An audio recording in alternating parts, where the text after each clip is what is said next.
Can I ask you in regards to even with Sean Combs, what Diddy's going through, to see the lack of celebrities or people that technically were around at these parties, whether they were into some freak offs or not, is it surprising to see not many people speaking up? Like, what's your take on when you see other celebrities that were around him or called him a friend not speaking up at this time?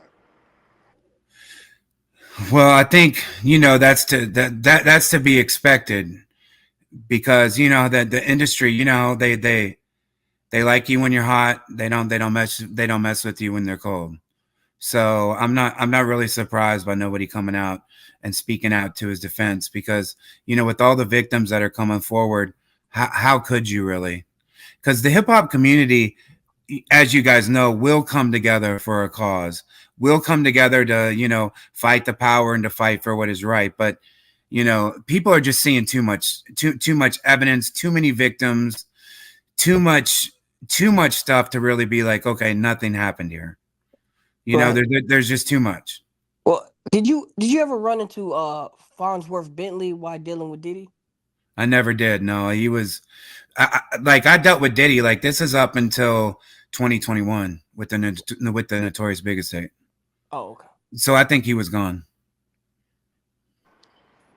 What do you say to people that would say both you, Jaguar, others, let's say, like, I don't want to speak on the victims right now, but just for you and Jaguar, what would you say for those that might say, hey, you have a vendetta to pick with either Jay-Z, with either Diddy, or whoever it is? It seems like Jay-Z is a target as of now. Now that Diddy is already arrested, is it a vendetta against Jay-Z? If someone said, if someone used those words and said they have a vendetta against him.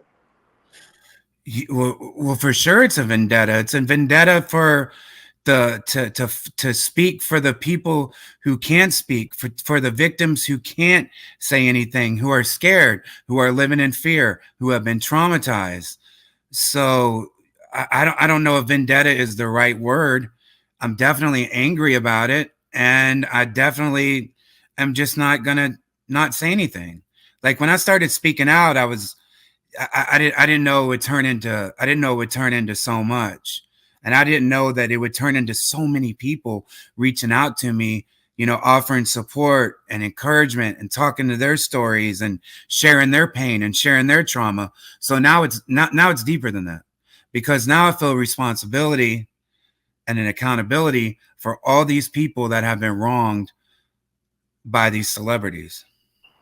Jonathan, how were you treated when you were dealing with them?